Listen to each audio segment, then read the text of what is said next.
The church bell tolled slowly, echoing through the cold winter air. Snowflakes drifted softly over black umbrellas as mourners gathered, their breath misting in the gray sky. At the center of it all stood Anna Miller, her body trembling under a heavy black coat, her hands resting protectively on her swollen belly. Her husband, Richard Miller, had just been declared dead in a fiery car crash. At only 29 years old, Anna was already a widow, carrying a child who would never know his father. Tears rolled down her pale cheeks as she clutched the folded flag handed to her, her entire body shaking with grief. The minister's words blurred in her ears. She couldn't breathe, couldn't think, couldn't even imagine how she was going to raise this baby alone. Her world had collapsed overnight. Friends whispered words of comfort, but Anna felt like she was buried alive. But as the coffin was lowered into the ground, the camera of fate shifted. Away from the cemetery, in a dimly lit apartment across town, a man leaned against the wall with a glass of whiskey in hand. His lips curved into a cruel smile. His face was familiar. It was Richard, very much alive. His eyes glimmered with satisfaction as he watched the scene of his own funeral broadcast briefly on the evening news. Beside him, a striking young woman with sharp features and fiery red lipstick rested her head on his shoulder. Sophia Lane, his mistress. She whispered, "It's done. She thinks you're gone."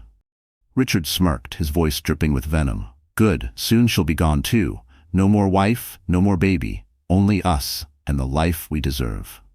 Back at the funeral, Anna's older brother Michael stood stiffly near the grave, his arms crossed. Unlike the others, he wasn't crying. His sharp lawyer's eyes scanned the details of Richard's supposed death, his mind ticking with suspicion. Something about the accident report didn't add up. Why had Richard's car been found so far from his usual route? Why were the documents signed off so quickly? And why did the insurance payout already seem to be moving at lightning speed? Michael kept his thoughts to himself for the moment. He didn't want to burden Anna, who was already shattered. But deep down, a seed of doubt began to take root. Richard's story was far from finished. As the mourners drifted away, Anna stayed by the grave long after the service had ended. She whispered through sobs, "Richard, why did you leave me? What am I supposed to do without you?" She didn't know that her words were being mocked miles away by the very man she mourned. Her grief was real, raw, and unbearable. But the cruel truth would soon emerge. Richard hadn't died. He had staged everything. His plan was darker than anything Anna could imagine. He wasn't just leaving her. He wanted her gone forever. And when Anna finally discovered the truth, she wouldn't collapse. She would rise. And she would make sure Richard's final resting place was not a lie. Because in the end, she would be the one ordering his cremation. Anna Miller had never imagined her life would turn into a storm of heartbreak and betrayal. At 29, she was the kind of woman who believed in simple happiness. She didn't crave riches or fame. All she ever wanted was a warm home, a faithful husband, and a healthy child. She had grown up in a modest neighborhood, raised by hard-working parents who taught her that kindness was stronger than cruelty, and honesty always triumphed over lies. Those values defined her. After finishing college, she became a first-grade teacher. Every morning, she walked into her classroom with a smile, greeting children who adored her. For Anna, teaching wasn't just a job. It was her way of giving light to the world. Her colleagues often described her as gentle, selfless, and a little too trusting. But to Anna, trust was never a weakness. She believed that love meant giving your whole heart. That belief is why she fell so deeply in love with Richard Miller. She met him at a charity fundraiser hosted by the school district 3 years earlier. Richard, with his polished suit and confident smile, swept her off her feet. He seemed caring, attentive, and endlessly supportive. To Anna, he was the answer to her prayers. Within a year, they married, and for a while, life was picture perfect. Dinners together, quiet evenings on the porch, plans for the future. It all seemed real. When Anna found out she was pregnant, she cried tears of joy. She imagined decorating a nursery, singing lullabies, and watching Richard hold their child for the first time. She thought their bond would grow stronger, but something shifted in Richard the moment the pregnancy became real. He grew distant. Nights out became more frequent, phone calls more secretive, and excuses more frequent. Anna tried to believe he was simply stressed from work. She wanted to trust. She wanted to keep her family whole. Even as Richard's behavior worsened, Anna clung to her dreams. She decorated the nursery with her own hands, painting soft colors on the walls despite her growing fatigue.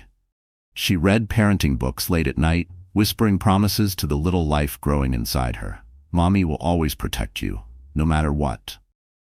Now, standing at the edge of his grave, her trust had left her shattered. She felt abandoned, broken, and terrified of the future. The man she believed in, the man she thought would walk with her through every storm, was gone. Or so she thought. Yet despite the crushing grief, something inside Anna refused to die. Her love for her unborn child anchored her, kept her breathing when she wanted to collapse. She told herself she had to survive, even if every part of her felt destroyed. What Anna didn't know was that her pain was only the beginning. The betrayal she had already suffered would pale in comparison to the truth waiting to surface. Because soon, she would learn that her husband hadn't left this world at all, and that he wanted to erase both her and their child from it. The Miller home sat quietly at the edge of a suburban street, wrapped in the kind of silence that felt heavy, almost suffocating. It was a modest two-story house with a small yard and a white fence Anna had once dreamed of filling with flowers. To neighbors, it looked ordinary, just another home in a row of houses where families built their lives. But behind the front door, the air carried shadows of secrets and lies that Anna couldn't yet see. Before Richard's death, the house had been filled with laughter. There were evenings where the smell of Anna's homemade casseroles lingered in the kitchen, while Richard pretended to read the newspaper on the couch. Sometimes they played soft music while discussing baby names. To Anna, this house was her safe place. She believed its walls would protect her growing family. But after the funeral, everything felt different. The once cozy home had turned cold. Every creak of the floorboards startled her. Every whisper of the wind through the cracks sounded like a warning. Alone in their bed, Anna would curl up with her arms around her belly, whispering to the baby that they would be okay. Yet deep down, fear gnawed at her. She could no longer shake the feeling that something, or someone, was watching her. The setting extended beyond the house. Across town stood Richard's office, a sleek glass building downtown where he spent long hours working late. It was in that very office where he first met Sophia Lane, the woman who would become both his comfort and his weapon. Behind closed blinds, the setting shifted from business deals to whispered promises of a future together, a future that excluded Anna. Another setting loomed in the distance, the hospital where Anna planned to give birth. She had already toured the maternity ward, taking careful notes of every detail. The nurses smiled warmly, unaware that danger was quietly weaving its way into Anna's medical records. For Richard, that hospital wasn't a place of new beginnings. It was a stage where he planned to end everything. And then there was Michael's apartment, just a few blocks away. Unlike the Miller home, his space felt grounded, safe, and filled with logic rather than illusion. Legal books lined his shelves, case files covered his desk, and the walls carried a sense of order. Michael's place would soon become the headquarters of Anna's fight for survival. These four settings, the fragile home, the deceitful office, the dangerous hospital, and the protective apartment, would form the battlefield of Anna's story. Each location carried its own role, its own weight in the coming storm. For Anna, the Miller home would become a cage of grief. For Richard, the office was his playground of lies. For Sophia, every corner of the city was a step closer to the life she thought she deserved. And for Michael, the apartment was where he would begin connecting the dots, determined to protect his sister no matter the cost. What no one knew yet was that these places would collide. The warmth of home, the coldness of betrayal, the fear of the hospital, and the strength of Michael's protection would soon crash together in an explosive truth. Because within these walls and streets, Anna would uncover that Richard's grave was nothing more than a stage prop, and her real fight had only just begun. Richard Miller had always worn two faces. To the outside world, he was the charming husband, the reliable businessman, the man with a perfect smile and a polite handshake. People admired him. Neighbors waved at him. Teachers at Anna's school thought he was supportive, even generous. But behind closed doors, away from the watchful eyes of society, Richard was something else entirely. His true nature was darker, colder, and far more dangerous. From the beginning, Richard was obsessed with appearances. He wanted success, but not the kind you earned with hard work. He craved shortcuts. He despised limits. He believed the world owed him more than what he had. When Anna fell in love with him, she saw only the mask, a man who listened, who cared, who promised a lifetime of stability. But Richard's promises were lies he told to secure her devotion. At 35, Richard was drowning in debts he refused to admit. His small business was crumbling, and instead of fixing the problems, he gambled away their savings in hopes of striking it big. The more he lost, the more he resented Anna. In his twisted mind, her pregnancy was a burden, another chain holding him down when he wanted freedom. Then came Sophia Lane. She was young, ambitious, and ruthless. Richard met her at his office, and their affair ignited quickly. With Sophia, Richard didn't have to pretend to be the devoted husband. He could reveal his hunger, his greed, his contempt for the life he had built with Anna. Sophia fueled his darkest desires, whispering in his ear that he deserved better, that Anna and the baby were obstacles standing in the way of their future. And Richard listened. He let Sophia's poison sink deep into his veins until betrayal became second nature. Together, they built fantasies of a glamorous life. Luxury trips, expensive cars, and endless freedom. But for that dream to come true, Anna had to disappear. Richard's plan was cunning. He staged his own death in a fiery car crash, making sure the details looked convincing enough for the authorities to close the case quickly. Insurance money would follow, and with Anna grieving and vulnerable, he could strike when she least expected it. In his eyes, Anna wasn't just his wife anymore. She was a target. The unborn child wasn't his legacy. It was a liability. What made Richard truly dangerous wasn't just his lies. It was his ability to make people believe them. He could look Anna in the eye and tell her she was the love of his life, even as he secretly plotted her downfall. He could shake Michael's hand and pretend to be the perfect brother-in-law while mocking him behind his back. But villains often underestimate the quiet strength of the people they try to destroy. Richard believed his plan was flawless, that no one would suspect he was alive, that Anna would crumble under the weight of grief. What he didn't know was that every mask eventually slips, and every lie leaves a trail. Richard thought he was the puppet master, but soon the strings he pulled would wrap tightly around his own neck. Because in his quest to erase his wife, he was unknowingly creating the very force that would bring him to his knees. For weeks after Richard's funeral, Anna lived in a haze of grief. She went through the motions of life without truly living it. Each morning, she forced herself out of bed for the baby's sake. Each night, she cried into her pillow, begging for strength. Her neighbors dropped off casseroles, her colleagues sent cards, but none of it filled the emptiness inside her. Still, small cracks began to appear in the story she had been told. One Sunday afternoon, Anna attended a community memorial where Richard's name was read among other accident victims. People approached her with sympathy, hugging her and offering condolences. But then, in the middle of the crowd, a woman whispered something that froze Anna's heart. "I'm so sorry for your loss. But wasn't your husband just seen at the downtown hotel 2 days ago?" Anna's face went pale. "That's impossible," she stammered. The woman quickly apologized, insisting it must have been someone else, but the seed of doubt had been planted. Anna couldn't shake the thought. If Richard was gone, why were people still seeing him? That night, as she sat in her kitchen staring at the empty chair where Richard used to sit, her brother Michael dropped by. He set a stack of papers on the table, insurance forms, accident reports, and hospital records. His voice was firm. "Anna, something's not right. The details don't match. The car was found miles away from where Richard was supposed to be. And look at this. The body they claimed was his was burned beyond recognition. They identified him through dental records, but those can be faked." Anna felt dizzy. She shook her head, refusing to believe it. "Michael, please, don't do this to me. I can't handle the idea that he might have lied about something like this." But Michael leaned closer, his tone urgent.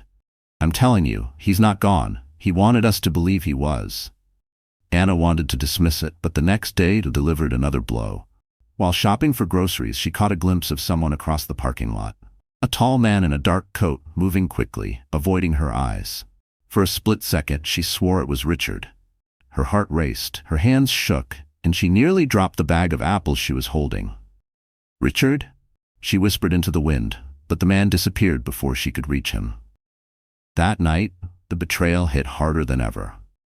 She looked around her quiet home and suddenly noticed the little things Richard had left behind, his favorite cufflinks missing, a tie she hadn't seen since before the accident, and a scent of cologne that shouldn't still linger if he had been gone all this time. For the first time, Anna realized she might not just be grieving a death. She might be living inside a trap, one carefully designed by the man she had trusted with her heart. The world thought Richard Miller was dead, but Anna's instincts told her something different. And soon, she would discover that the betrayal she feared wasn't just private. It was about to be exposed in the cruelest, most public way imaginable. Anna tried to hold herself together, but the weight of doubt was crushing her. She'd been told Richard was gone, yet signs of him kept slipping through the cracks. Each day felt like walking through quicksand, every step pulling her deeper into confusion and fear. One evening, she sat alone in the nursery she had lovingly decorated. The walls were painted a soft pastel blue, the crib neatly assembled, a tiny blanket folded at the edge. It should have been a place of joy, a symbol of hope. Instead, it felt like a prison of unanswered questions. She ran her fingers over the crib's railing, her voice trembling. "Where are you, Richard? Why are people seeing you if you're supposed to be dead?" Her heart ached as tears streamed down her face. She had tried to be strong for the baby, but the silence in the house was unbearable. Every shadow looked like a threat. Every sound made her jump. Sleep became impossible. The collapse began slowly but hit hard. One morning, Anna stood in front of the mirror and didn't recognize the woman staring back. Her eyes were sunken, her skin pale, her smile gone. She whispered to herself, "I'm losing my mind." Michael noticed the change. When he stopped by to check on her, he found her sitting on the floor of the living room, surrounded by unopened mail and untouched meals. She clutched her belly tightly, rocking back and forth. "Anna," he said softly, kneeling beside her. "You have to eat. You have to take care of yourself and the baby." She shook her head violently. "How can I take care of anyone when I don't even know what's real anymore? What if Richard is alive? What if he's out there waiting for me to let my guard down?" Michael put his hand on her shoulder, but her fear was beyond comfort. She felt trapped in her own home, haunted by memories of a man who might still be breathing, plotting, watching. That night, Anna reached her lowest point. Alone in the dark, she broke down completely. She screamed into her pillow, sobbing until her voice was raw. She begged for answers, for relief, for a sign that she wasn't going insane. Her cries echoed through the empty rooms, a heartbreaking reminder of just how abandoned she felt. At one point, she even whispered, "Maybe it would be easier if I just disappeared," but then, a faint kick from her unborn child pulled her back. She froze, her tears slowing as she placed her hand on her stomach. The baby was alive. The baby needed her. That moment reminded her of the promise she had made, to protect her child no matter what. Yet even with that spark of determination, she was still fragile, still teetering on the edge of collapse. Anna didn't know it yet, but her darkest breakdown was only the beginning of her rebirth. Because from the ashes of despair, she would soon rise stronger, and Richard would regret ever underestimating her. The morning after her breakdown, Anna forced herself out of bed. Her eyes were swollen from crying, but a strange determination burned in her chest. She realized she couldn't live in the shadows of doubt anymore. She needed answers. It started innocently. She decided to clean out Richard's office at home, something she had been avoiding since the funeral. The small room still smelled faintly of his cologne, and stacks of papers cluttered the desk. At first, everything looked ordinary. Bills, tax forms, half-finished notes. But as she sifted through the drawers, her hand brushed against something wedged deep in the back. It was an envelope, unmarked, sealed with tape. Her pulse quickened as she ripped it open. Inside were receipts, hotel stays, expensive dinners, jewelry purchases, none of which had been for her. The most recent receipt was dated just 2 weeks ago, long after Richard's supposed death. Her hands shook as she whispered, "This can't be real." She dug deeper, pulling out a second envelope hidden under a pile of folders. This one contained photocopies of fake IDs, all with Richard's photo but different names. She felt her stomach drop. Her husband hadn't just staged his death. He had been preparing for a new life, one that didn't include her or their baby. At that moment, her phone buzzed with a text message from an unknown number. It read, "Stop digging, Anna. For your baby's sake." Anna's blood ran cold. Her eyes darted around the room, suddenly certain that someone was watching her. The walls felt like they were closing in. She slammed the drawer shut and backed away from the desk, her breath quick and shallow. Later that evening, she showed the receipts and IDs to Michael. His jaw tightened as he studied them. "This is proof," he said firmly. "He's alive, and he's close. Anna, you're not crazy. You were right all along." But Anna didn't feel relief. The confirmation that Richard was alive was both terrifying and devastating. The man she had loved, the father of her child, had chosen to erase her from his life. Worse, someone was watching her every move. Michael promised to protect her, but Anna could see the fear in his eyes too. They both knew Richard wasn't the type to leave loose ends. That night, Anna couldn't sleep. She lay awake, clutching her belly, her mind racing. If Richard had gone this far, what else was he planning? Why did he want her gone so badly? Suddenly, the baby kicked again, stronger this time. Anna closed her eyes and whispered, "I'll protect you, no matter what." But in the silence of the house, the words from the text echoed in her head. "Stop digging." Anna now had the evidence, the truth she had been desperate to find. But with that truth came danger she couldn't yet comprehend. Because Richard wasn't just alive, he was watching, waiting, and closer than she could ever imagine. The gala was supposed to be a night of prestige and power. The city's wealthiest business leaders, politicians, and influencers filled the grand ballroom, their laughter echoing under the glittering chandeliers. Champagne glasses clinked, violins played softly, and the air shimmered with luxury. For Richard Miller, it was the perfect stage. Dressed in a tailored suit, he stood confidently by Sophia's side, believing his secrets were buried and his new life was secured. He thought Anna was broken, too fragile to fight back. He thought she was finished. But then the room went silent. The doors to the ballroom opened, and Anna entered. She wore a sleek black gown that hugged her figure, her hair swept back, her face radiant with a calm strength no one had ever seen before. Murmurs rippled across the room as heads turned. Some guests whispered, shocked to see her alive and glowing. Others gasped because they recognized her, Richard's supposedly widowed wife. Richard's smile faltered. His glass nearly slipped from his hand. Sophia's eyes widened in panic. Anna walked forward slowly, every step echoing like thunder in Richard's chest. She wasn't trembling anymore. She wasn't crying. She wasn't broken. She was a woman transformed, ready to end the lies. When she reached the stage, the host politely tried to intervene, but Anna took the microphone with unwavering confidence. Her voice was steady, clear, and filled with the kind of pain that cut deeper than any blade. "Ladies and gentlemen," she began, her eyes scanning the crowd. "I was told my husband died months ago. I buried an empty coffin. I mourned while he celebrated with his mistress. Tonight, you will see the truth for yourselves." Gasps filled the room. Anna turned to face Richard directly, her gaze sharp. "Richard Miller," she said, her voice trembling with righteous fury, "you faked your death to steal money, to betray your family, and to kill me and our unborn child. But your lies end here." With a signal to Michael, who had been waiting by her side, a projector lit up the ballroom wall. Photos and documents appeared, receipts, fake IDs, insurance records, and even surveillance footage of Richard with Sophia after his supposed death. The evidence was undeniable. The crowd erupted in whispers and shouts. Some guests recoiled in disgust. Others pulled out their phones to record the scandal unfolding before their eyes. Sophia tried to slip away, but the spotlight caught her, exposing her as Richard's accomplice. Richard's face twisted in fury. He stepped forward, his voice booming. "This is a lie. She's hysterical. She's trying to ruin me." But Anna didn't flinch. She held her ground, her hand resting protectively on her belly. "No, Richard.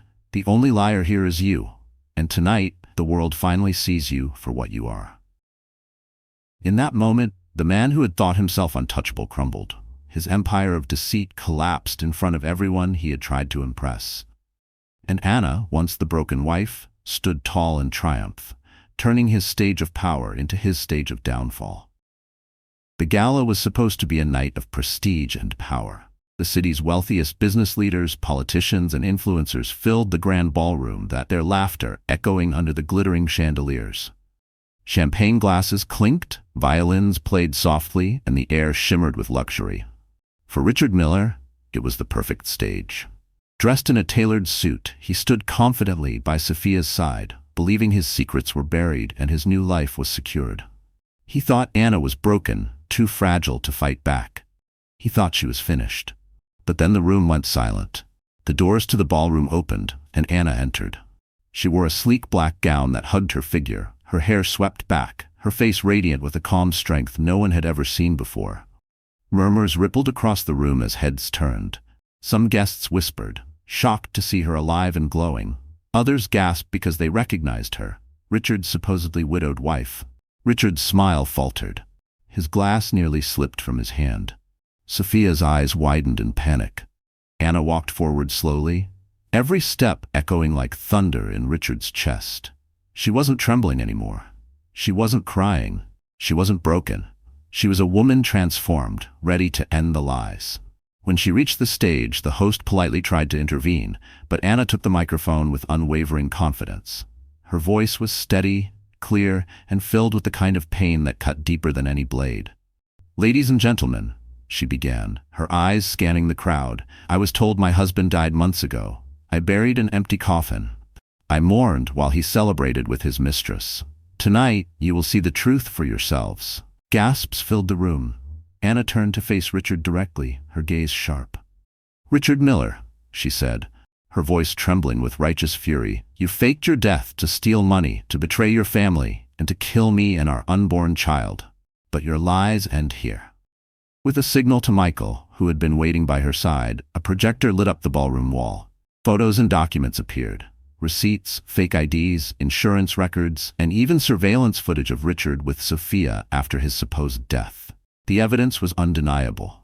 The crowd erupted in whispers and shouts. Some guests recoiled in disgust, others pulled out their phones to record the scandal unfolding before their eyes. Sophia tried to slip away, but the spotlight caught her, exposing her as Richard's accomplice. Richard's face twisted in fury. He stepped forward, his voice booming. "This is a lie! She's hysterical. She's trying to ruin me." But Anna didn't flinch. She held her ground, her hand resting protectively on her belly. "No, Richard. The only liar here is you.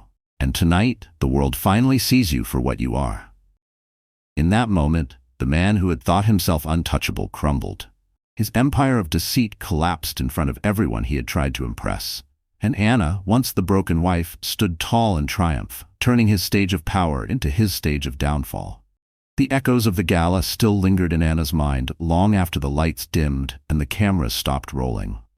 Richard had been dragged out in handcuffs, shouting curses and empty threats, his face pale with rage.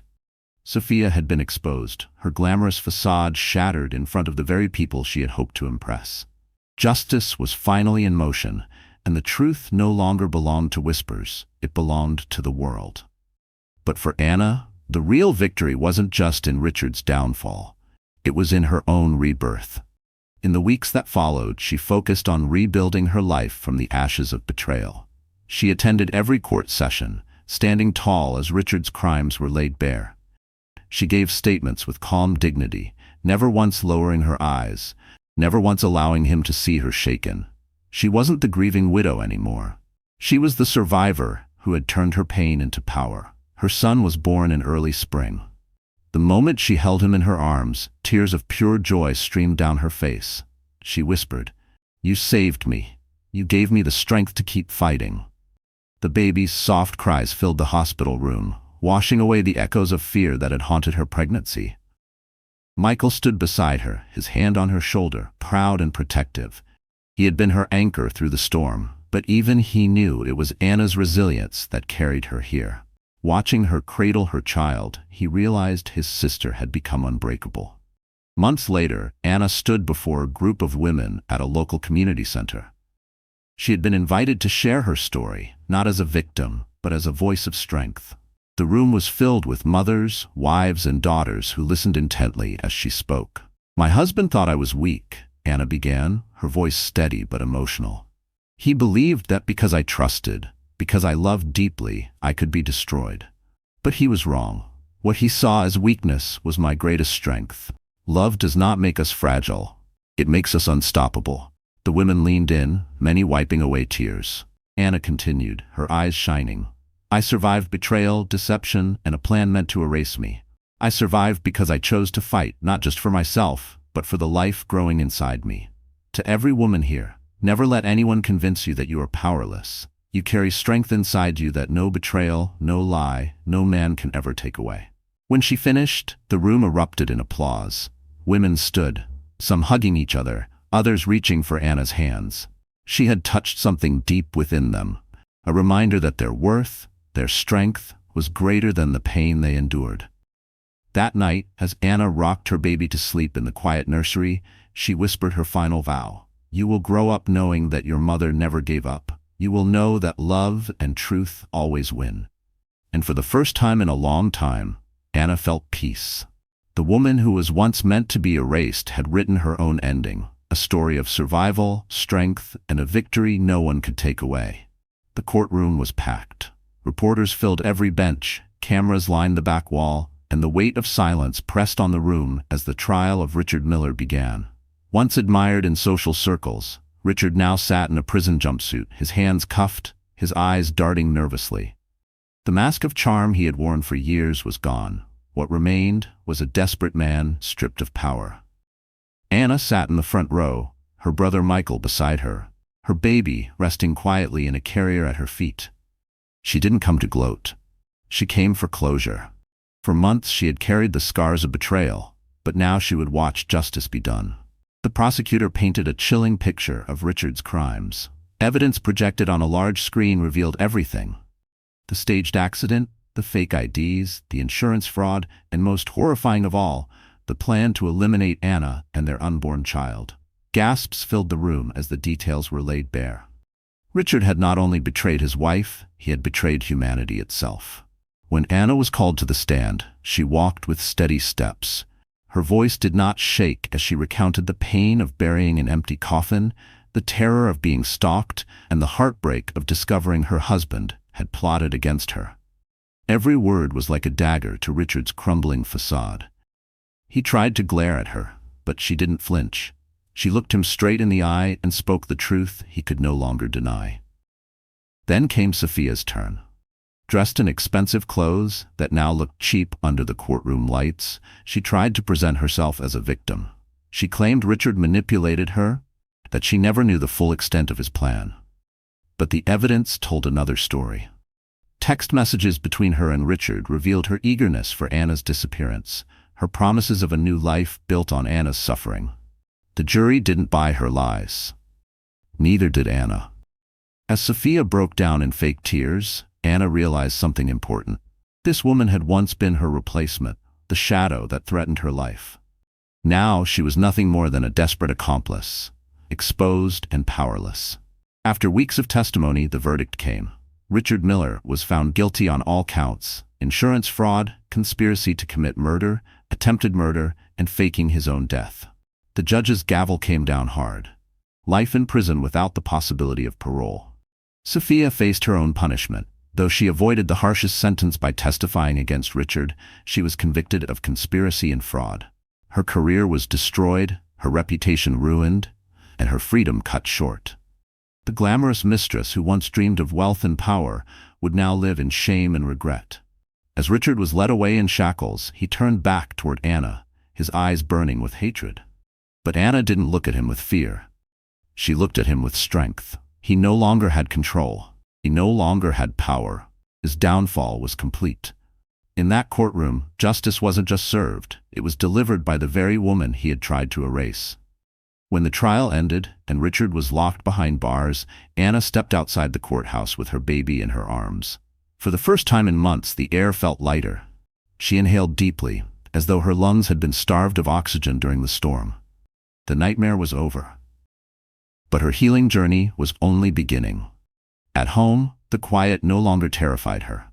Instead, it became a space of recovery. The house that once felt like a cage slowly transformed into a sanctuary again.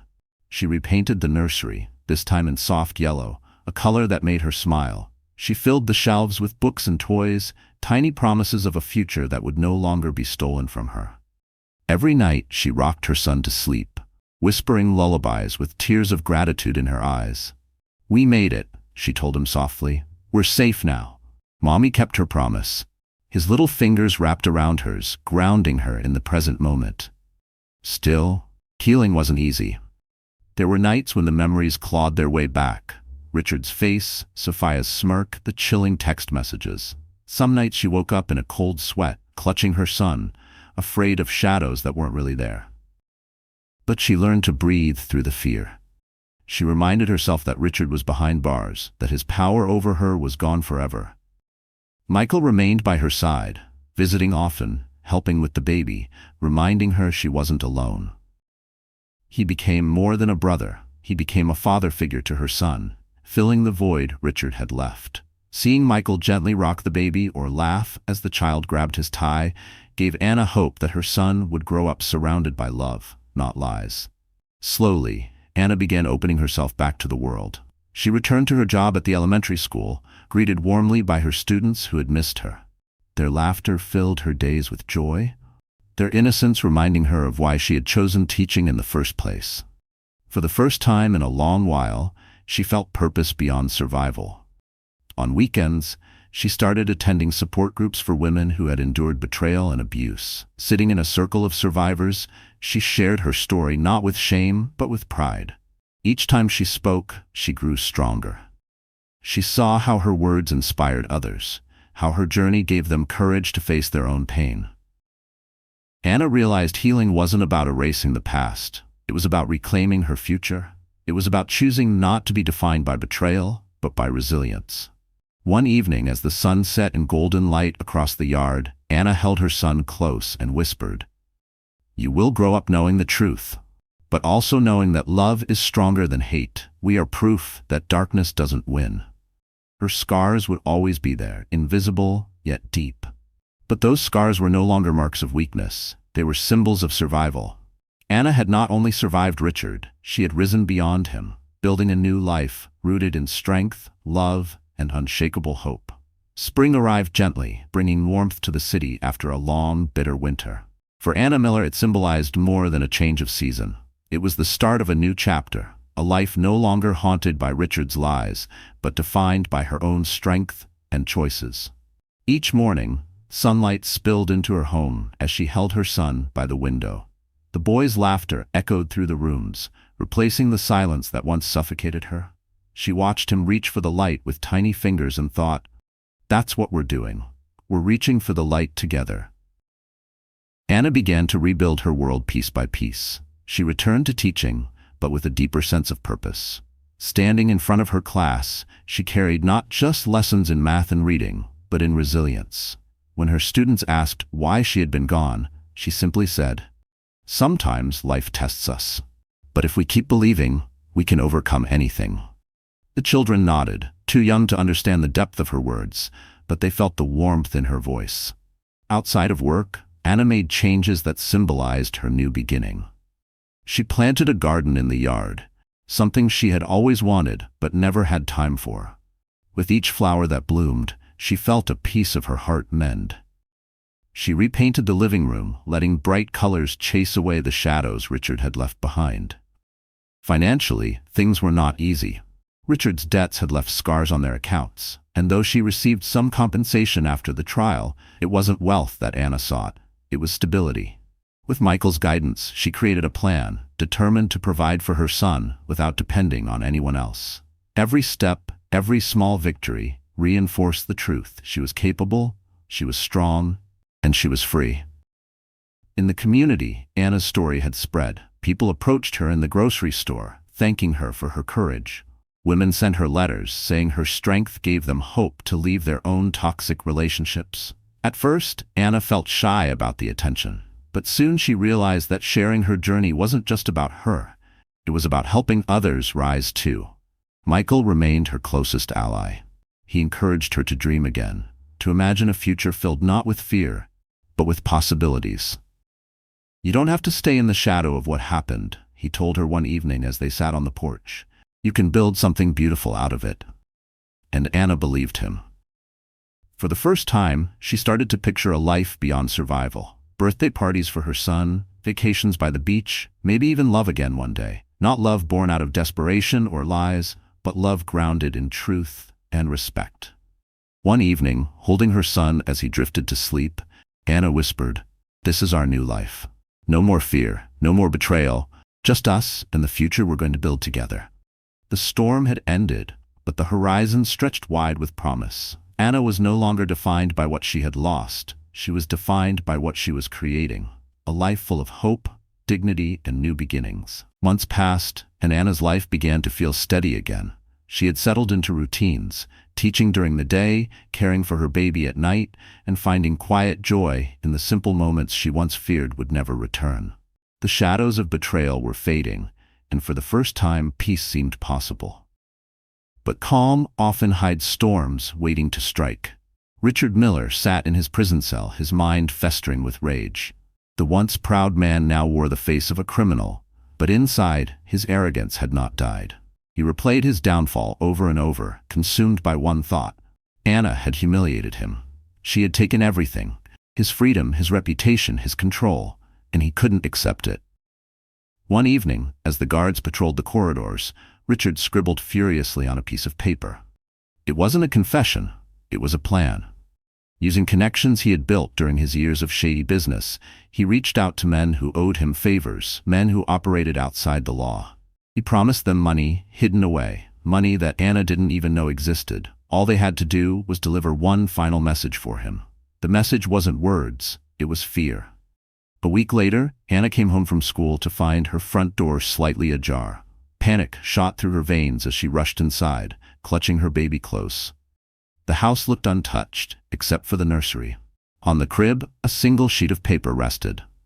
Her blood ran cold as she read the words written in Richard's handwriting. "This isn't over. You belong to me." Her knees buckled and she sank to the floor, holding her child against her chest. The false calm she had been living in shattered instantly. Michael rushed over as soon as she called, his face hardening with fury. "He's behind this," he said. "Even from prison, he's trying to control you. But I won't let him succeed." Together they went to the police. The handwriting was analyzed and the threat confirmed. Though Richard was physically behind bars, his influence still reached beyond the prison walls. Anna realized that until Richard's power was fully destroyed, she would never truly be free. That night, she sat by her son's crib, watching him sleep. Fear gnawed at her, but so did determination. She whispered, "You will never live in your father's shadow. I won't let him win." In prison, Richard smirked as he imagined her terror. To him, the message was proof he still held control. But what he didn't know was that his desperate move would backfire. By trying to reassert power, he was giving Anna and Michael the leverage they needed to finish what had been started. The false calm was gone. The battle wasn't finished, and Anna, once a grieving wife, was about to become the force that would finally bury Richard's influence forever. The threat left on the crib was the breaking point. Anna knew she couldn't continue living in fear, waiting for Richard's shadow to creep back into her life. She had already survived his lies, his staged death, his betrayal. She wasn't going to let him control her from behind prison bars.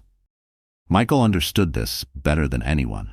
Sitting at her kitchen table late one evening, surrounded by legal documents and notes, he leaned forward, his expression hard. "We can't just react to Richard anymore. We need to go on the offensive. We need to cut off every piece of power he thinks he still has." Anna nodded, her hands trembling slightly as she held a cup of tea. "But how? He's in prison. I thought that was the end." Michael's eyes narrowed. For men like Richard, prison isn't the end, it's just another stage. He still has connections, hidden money, people willing to do his dirty work. If we want real peace, we have to expose every last piece of his corruption. We have to make him irrelevant. The plan began with Richard's finances. Michael contacted investigators he trusted, digging into every bank account, every shell company, every offshore asset Richard had ever touched. Slowly, the puzzle came together. Richard had hidden money, enough to fund his schemes and buy loyalty. But now, that money became a weapon Anna and Michael could use against him. Next, they targeted his network. Richard's associates, the men who had helped him leave the threatening message, were tracked down. Some were arrested on unrelated charges. Others flipped quickly when offered deals. Piece by piece, Richard's reach beyond the prison walls began to crumble. But the most powerful strike came from Anna herself. Encouraged by Michael, she agreed to sit down for a televised interview. The cameras rolled as she shared her story, not just about the betrayal and the trial, but about the ongoing threats. She looked straight into the lens and said, "My husband thought fear could control me. He thought silence could bury the truth. But I will not be silent, and I will not be afraid. He cannot hurt us anymore."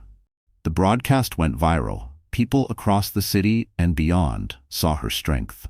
Public outrage grew against Richard, and pressure mounted on the prison system to isolate him completely. Guards increased surveillance, cutting off his ability to send messages.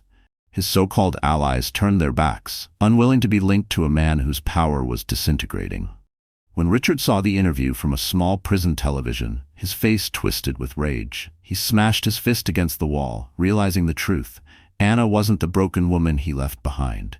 She was the one dismantling his empire piece by piece.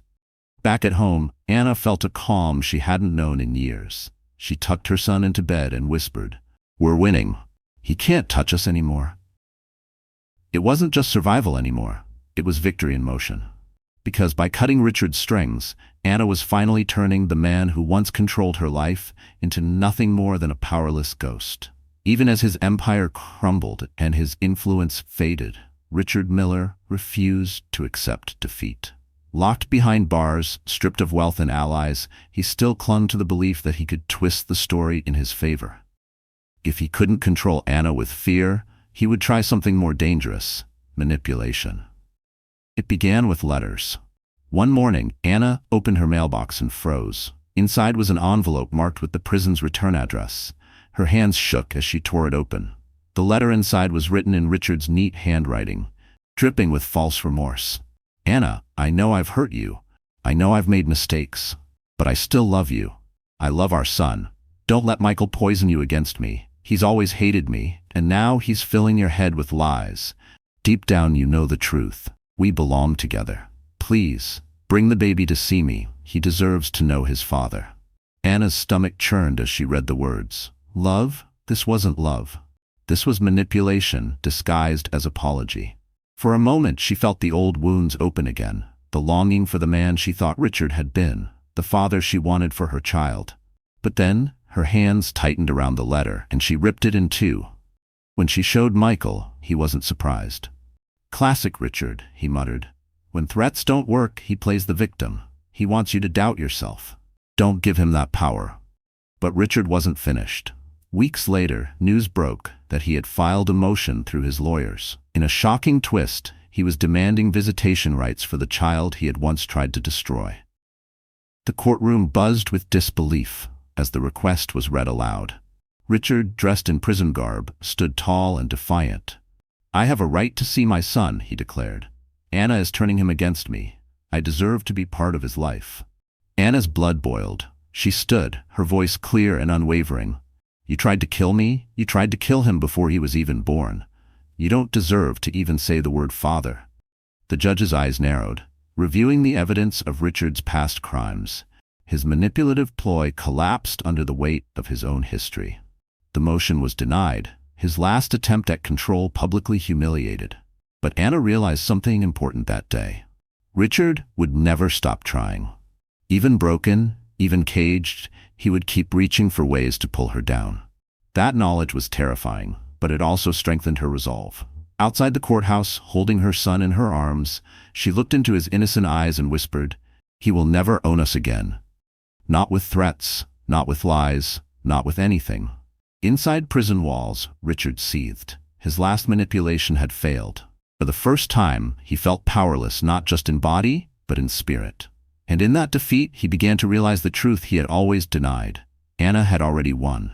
The day of the final hearing arrived, the one that would close every open door Richard still had left. The courtroom buzzed with reporters and spectators, eager to witness the last chapter of a scandal that had shocked the city. Anna walked in, with Michael by her side, her son safely at home with a trusted friend. She wore no extravagant clothes, only a simple dress and a quiet strength that radiated from within. Across the room sat Richard Miller, handcuffed, dressed in an orange jumpsuit. But even now he tried to carry himself like the man he used to be, smiling arrogantly, flashing looks meant to intimidate Anna.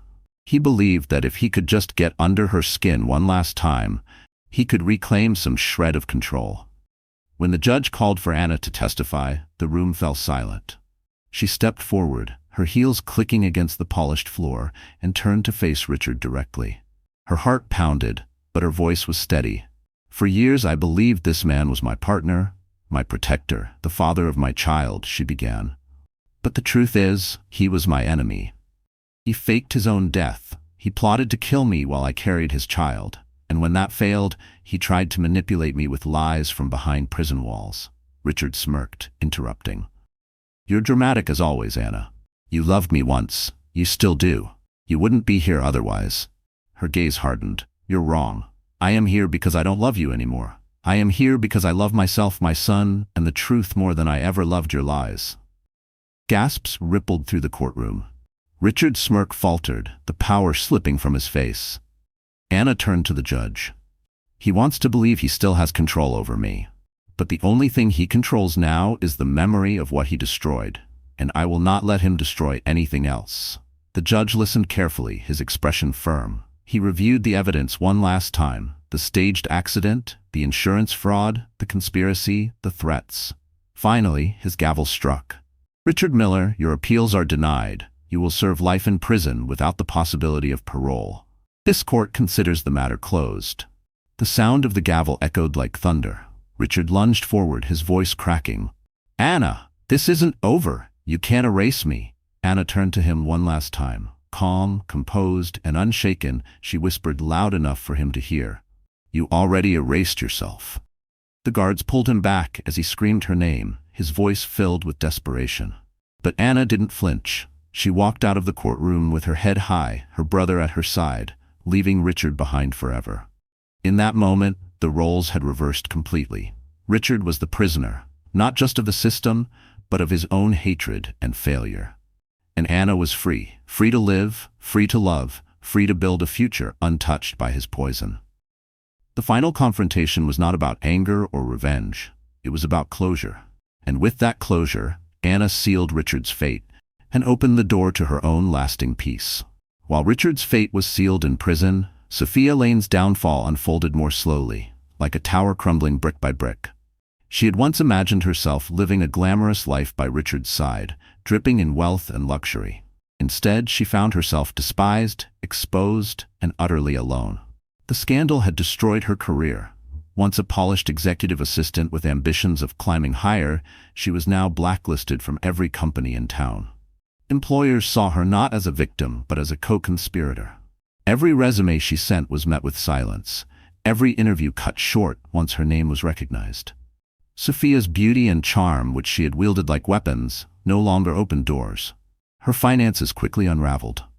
Without Richard's hidden money to lean on, she couldn't afford her expensive lifestyle. The condo she once flaunted on social media was repossessed. The designer clothes she had paraded at galas were sold piece by piece, just to pay her legal fees. Soon, she was living in a small, dim apartment, the kind of place she once mocked. But the worst blow wasn't financial, it was social. The very friends who once sipped champagne with her at Richard's side now avoided her like a disease. At the grocery store, strangers whispered and pointed, mothers pulled their children away. To them, Sophia wasn't just a woman who made mistakes. She was the woman who helped a man try to kill his pregnant wife. In court, her testimony against Richard had saved her from the harshest sentence, but it hadn't saved her from prison entirely. She served time for conspiracy and fraud, and those months behind bars stripped away the last remnants of her pride. Gone were the tailored dresses and carefully applied makeup. She wore the same uniform as everyone else, ate the same bland meals, and endured the same cold stares from women who despised her for her part in Richard's crimes. When she was finally released, nothing was left of the life she had once dreamed of. Her reputation was ashes, her future uncertain. She had traded her dignity for a man who never truly loved her, and all she had gained was infamy. One afternoon, as she walked past a cafe, she caught sight of Anna inside, sitting with Michael and her baby. The three of them were laughing, surrounded by warmth and love. Sophia froze on the sidewalk, her heart twisting with a mix of envy and regret. That life, peace, family, real love, could have been hers if she hadn't chosen greed and betrayal. But choices have consequences, and hers had led her here. She turned away quickly, hiding her face beneath dark glasses, but the sting remained. Sophia was not the heroine of this story, nor even a tragic victim. She was the architect of her own ruin. And as Anna thrived in the light of truth, Sophia was left to wander in the shadows of her own mistakes, forever remembered not as Richard's great love, but as his greatest accomplice. Months had passed since Richard was sentenced and Sophia's ruin was complete. The city had moved on to other scandals, other headlines. But for Anna, the echoes of betrayal still lingered in quiet moments. Healing was not instant. It was a slow, fragile journey, one step at a time. On a crisp autumn morning, Anna decided to do something she had avoided since the day of Richard's staged funeral. She dressed warmly, bundled her son in a soft blanket, and drove to the cemetery where she had once wept over an empty coffin. The air was cool, the leaves turning gold and red, the world preparing for change. She carried her child in her arms as she walked toward the grave that bore Richard's name. The stone marker stood still and cold, a reminder of the lie she had once believed. For a moment, her chest tightened, the old pain rising. She remembered the tears, the hopelessness, the nights of screaming into her pillow. But now, as her son gurgled softly against her shoulder, she felt something new. Not fear, not sorrow. Release. She knelt down, brushing her hand over the headstone. "I buried you once in my heart," she whispered, "but today I bury the power you had over me." Her eyes filled with tears, but these were not tears of despair. They were tears of freedom. Michael stood nearby, giving her space but ready if she needed him. He watched his sister speak, proud of the strength she had found. Anna continued, her voice steady. "You tried to break me, Richard. You tried to erase me and our son. But look at us now. We survived, we thrived, and you," she glanced at the stone, "you will never hurt us again." Her son stirred in her arms, reaching a tiny hand toward the sunlight streaming through the trees. Anna smiled through her tears. That gesture felt like a sign, a reminder that life always reaches toward the light, no matter how dark the shadows. She stood, straightened her shoulders, and turned her back on the grave. As she walked away, it no longer felt like a place of mourning. It felt like a closed chapter, one she would never revisit. Later that day, Anna joined Michael and a few close friends for dinner. Laughter filled the room, warm and genuine. She raised her glass of sparkling cider in a quiet toast. "To the future," she said softly, "to healing, to love." For the first time, the weight in her chest lifted completely. She realized she wasn't just surviving anymore, she was living. Truly living. That night, rocking her son to sleep, Anna sang softly, her voice gentle but strong. The baby's eyelids fluttered shut, his breathing even and calm. As she gazed at his tiny face, peace washed over her. The catharsis was complete. Anna had released the pain, reclaimed her joy, and stepped fully into a life where love and truth triumphed over lies and betrayal. Anna never imagined her pain would one day become a story told by others, a story that inspired hope instead of fear. But as the years passed, her journey transformed from personal survival into something larger, a legacy. It began with the community center. After her healing, Anna continued attending support groups, not only as a participant, but as a mentor. Women who walked in with bruised hearts and tearful eyes found comfort in her presence. She spoke openly, never hiding her scars. "I thought my life was over," she would tell them, "but it was just beginning. If I could survive betrayal and come out stronger, so can you." Her words carried weight because they came from truth. Slowly, Anna became a voice that others leaned on. Soon, invitations came from schools, conferences, and even national organizations. She wasn't just Anna Miller, the betrayed wife. She became Anna Miller, the advocate, the survivor, the woman who turned ashes into strength. Michael often accompanied her, proud of the sister who had once been so broken but now stood as a beacon. "You've turned tragedy into power," he told her one evening after a speaking event. Anna smiled softly. "I didn't do it just for me. I did it for him." She glanced at her son, now a bright little boy with his father's eyes but none of his father's cruelty. Her son grew up knowing the truth, not the ugly details that could scar him, but the lesson that his mother wanted him to carry. That love and courage outlast lies and betrayal. On his 10th birthday, as he blew out his candles, Anna whispered to him, "Your life is proof that light wins. Never forget that." Meanwhile, Richard's name faded into obscurity. Locked away for life, his influence shrank to nothing. His once feared reputation became a cautionary tale whispered in law schools and criminal classes, how arrogance and deceit lead only to ruin. Sophia, too, disappeared into the shadows of regret, her downfall serving as a reminder of the cost of greed. But Anna's name lived on, not in scandal, but in honor. Newspapers wrote features about her resilience, documentaries captured her journey. And when asked how she managed to endure so much, Anna always gave the same answer. "I wasn't alone. I had my child, my brother, and the strength inside me that Richard never saw. That strength is inside every woman." Years later, standing on a stage in front of hundreds of women, Anna shared her closing message. Her son sat proudly in the front row, clapping the loudest. Her voice carried through the room, steady and unshaken. "We all carry scars. Some are visible, some are hidden. But scars don't define us. They remind us of what we survived. I was supposed to be erased, yet here I am, living, thriving, and teaching my son that truth always rises. My story isn't just mine. It belongs to every woman who refuses to be silenced." The crowd erupted in applause, but Anna didn't see it as glory.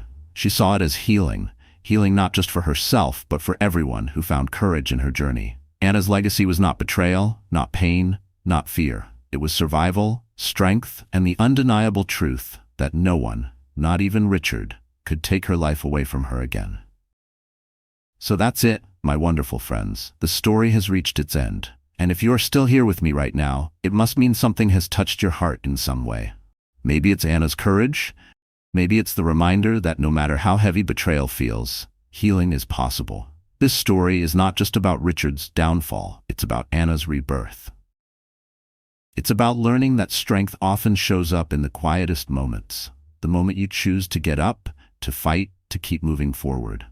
The Stoics used to say, "We suffer more often in imagination than in reality." Seneca. Anna thought she was powerless, but once she faced her fear, she discovered she had more strength than she ever believed. And isn't that true for us too? Life will throw storms, heartbreak, even betrayals we never see coming. But as Marcus Aurelius reminded himself, the impediment to action advances action. What stands in the way becomes the way. Anna's pain became her path to power, and the very obstacles meant to destroy her became the reason she rose. So if you are carrying scars right now, visible or invisible, let Anna's journey remind you. Your scars don't make you weak. They prove that you survived. And if Anna could rebuild her life from ashes, so can you. Now, I want to hear from you. Did this story move you? Did it stir something inside? If it did, please give this video a like, share it with someone who needs hope, and don't forget to subscribe to our channel. Together, we can keep telling stories that heal, stories that remind us all that love and truth always win in the end. Because maybe tonight, what touched your heart wasn't just Anna's story. Maybe it was a reminder that your story isn't finished either.